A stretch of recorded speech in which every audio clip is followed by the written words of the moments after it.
Hello, amazing friends. I hope you had a wonderful day today. This is Oqui, the Wealth Maestro, and I welcome you to another edition of Ace with Oqui. Today we'll continue with the second episode of this powerful topic we are looking at, finding true love in a self-centered society. And today we are going to be beaming our searchlight into the courage to build lasting love. It requires a lot of courage, ladies and gentlemen. But before I get to that, let me read out something that someone sent to me. She actually titled it Felicia's Confession, right? She said, "Good day, Oqui. So glad to connect here with you. You might not know me, but I was live at one of your events where you taught on courage to find lasting love. Let me confess something. Before I attended the event, I always thought I was ready for love.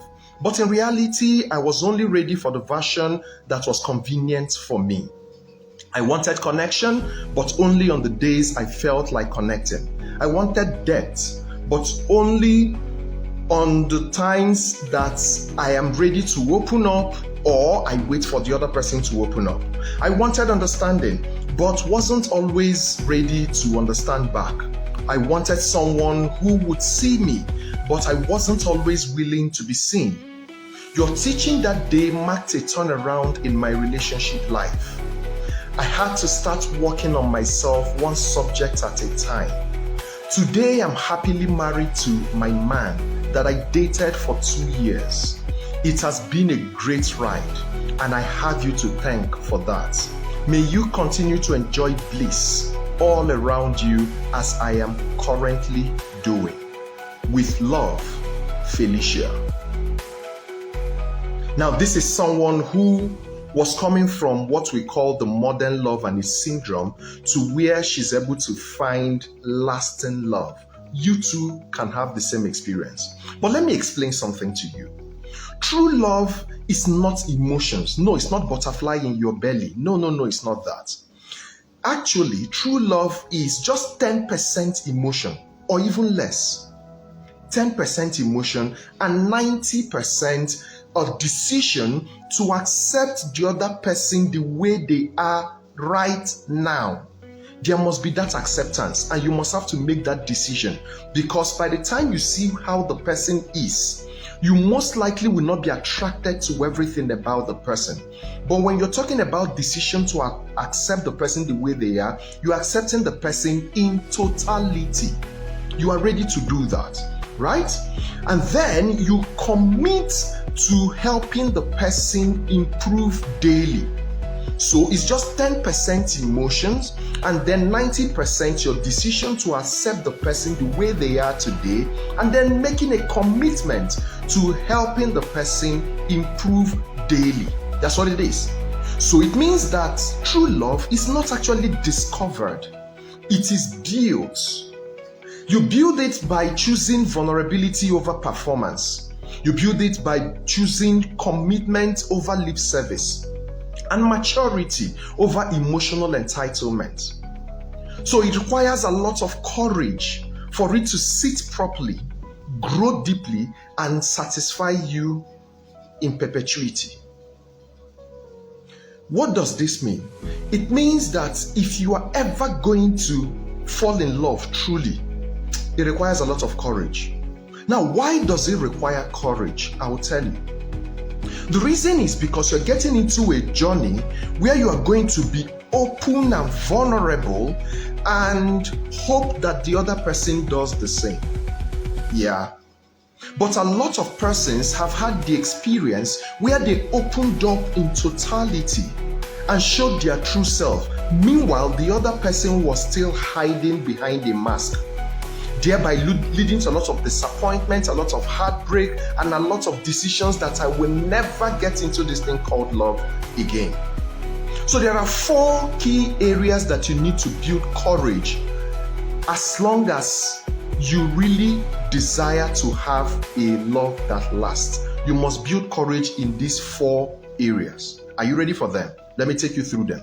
The first place you need to build courage is in being vulnerable. You need courage for vulnerability. Why is that? Because lasting love cannot grow behind emotional armor. No. There must be vulnerability. And it takes a lot of courage for you to develop that vulnerability.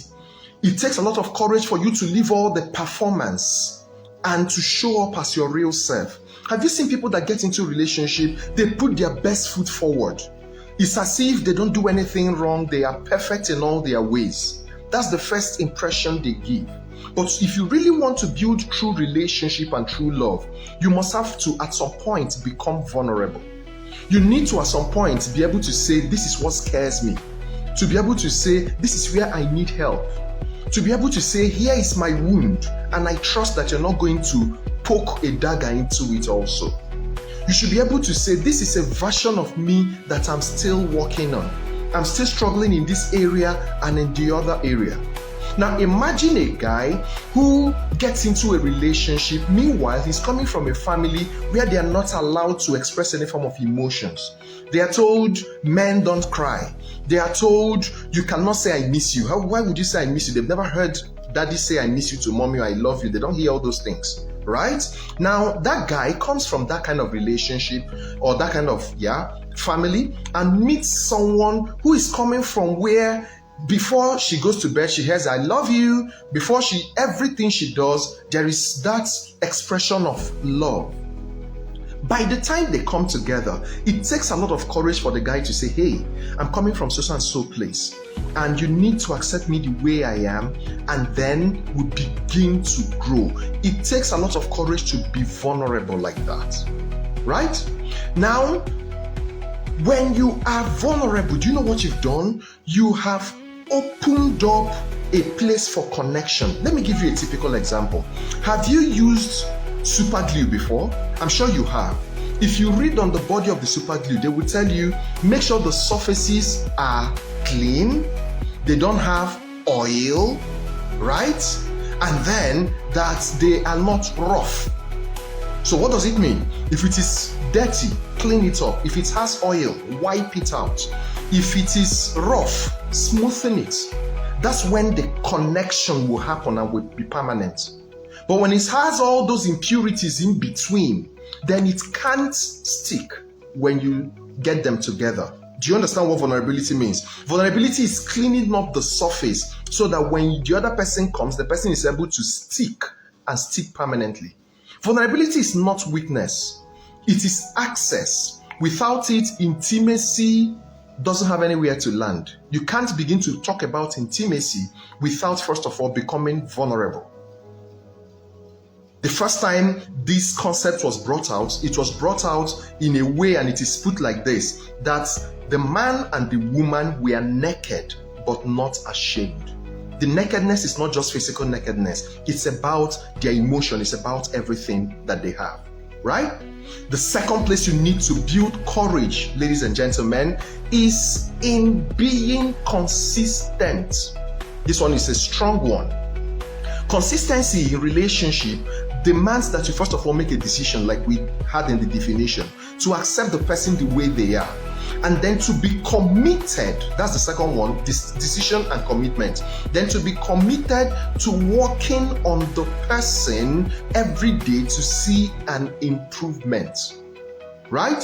So commitment is something that is required. Why? Because feelings will fluctuate, but consistency is what stabilizes the relationship and keeps it steady. True love survives because someone decides to keep choosing.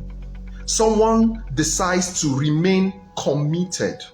It doesn't last because of butterfly in your tummy. No, that's not what makes it last, right? And if it's just about feelings will come and go, but consistency is what keeps it there. Consistency is what says, I will show up whether I feel like it or I don't feel like it. I am not showing up because I am perfect. No, I am showing up because I count myself to be a reliable person. So you can lean on me at every point because you know that I will always be there for you. So you see a couple that fights. They had a very serious heated argument. But after the argument, moments later, they're asking, have you eaten? They're not asking, have you eaten, because they are the quarrel they had has disappeared. No, but because they are committed to consistently showing up for each other. That is what consistency is. Love that will last because someone keeps showing up and keeps showing up, even in difficult moments. The third courage that you need to build is emotional responsibility. It's very, very necessary. Remember that the person who is with you is accepting you with all your baggages. The person is accepting you with all your impurities. So you need to be emotionally responsible on your own part to help the person to make the changes happen for you. So emotional responsibility is actually the opposite of emotional entitlement. A lot of persons are entitled. Help me if you can. Get me something if you can. And all the rest of those entitlement ideas that we have. But emotional responsibility is what makes love last.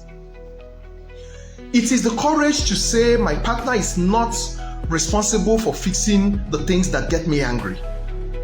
Right? My partner should not be interpreting my silence. I will just keep quiet and I will assume that the person will know what is in my mind. No, that's emotional responsibility. Or that every time you get into a mood, your partner will start running around to find what is it? What have I done? Is it me? Or is this him? Or come on, that is a lot of emotional burden on the person, and you need to be responsible for that. Right? It is taking ownership of your emotion. It's taking ownership of your process of healing for whatever thing that happened in the past. It's taking responsibility of your reaction. So that you don't react anyhow and say, it's because you got me angry. No, that's emotional responsibility. It's taking care and being responsible for your communication so you don't use the wrong words. Right? So instead of withdrawing and saying nothing for 3 days because you feel that person got you angry, it takes maturity and emotional responsibility to say something like, give me an hour, let me process my thoughts so that we can have a conversation. Yeah? It takes emotional responsibility to go out from the place and take your time, put your thoughts together, even if you can't come out to communicate one-on-one because you feel that could actually get you angrier. You can actually type out something, write out everything that you feel the way you feel it, and send to the person. Let the person calmly read through and know how to be of help to you. Right? So when you take responsibility for your emotions, your relationship becomes a partnership and not a rescue mission. At every point you enter mood, they are following you around to know what is happening and know how to rescue you. Come on, it shouldn't be like that. Now there is the fourth one that I want to talk about this evening, and that is the courage for growth. Remember that love is 10% emotion and 90% a decision to accept the person the way they are, and then commitment to help the person to grow and improve every day. So you cannot want a lifelong relationship with a short-term mindset. No, it won't work. Your mindset must be long-term. Growth is the courage to evolve with your partner, to keep adjusting, to keep learning, to keep unlearning, to keep improving. Can I tell you something? There are certain things that your mother used to do that your father loved, but when you do it with this girl you are with right now, she won't like it. So you must have to unlearn that one that was foundational, that one that made your mother happy, and learn the one that will make her happy. That is very, very key, right? So it is the willingness to say, I want to love you better than I loved you last month, yesterday, last year, or whenever, right? So you actually get out there and you are able to shut down any form of conflict and learn communication skills. You attend coaching classes, you read books, you seek clarity, you go for counseling, you go and sit down and ask, how can I do this thing better? That is what growth is all about. Growth is the oxygen of a lasting love and relationship. Without it, love is suffocated. You know what it means for a baby to grow beyond 9 months in the womb? The baby will suffocate and die. That is how the space you create in your mind is. If you don't continue to grow the space, then the both of you will suffocate in that relationship.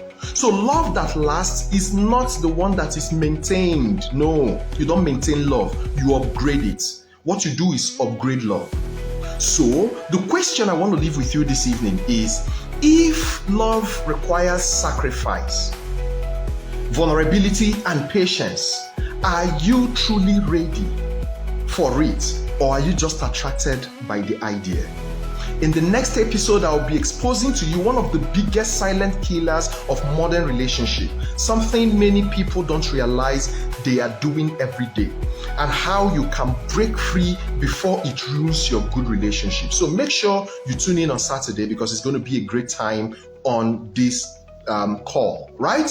So follow me on all social media handles on Oqui Maestro, and go to my YouTube channel to watch other teachings on other powerful topics. The same Oqui Maestro, right? If you need coaching or counseling or clarity in your relationship journey, why don't you just drop me a line and let's start off this particular walk together to see you arrive at that place that you would love to.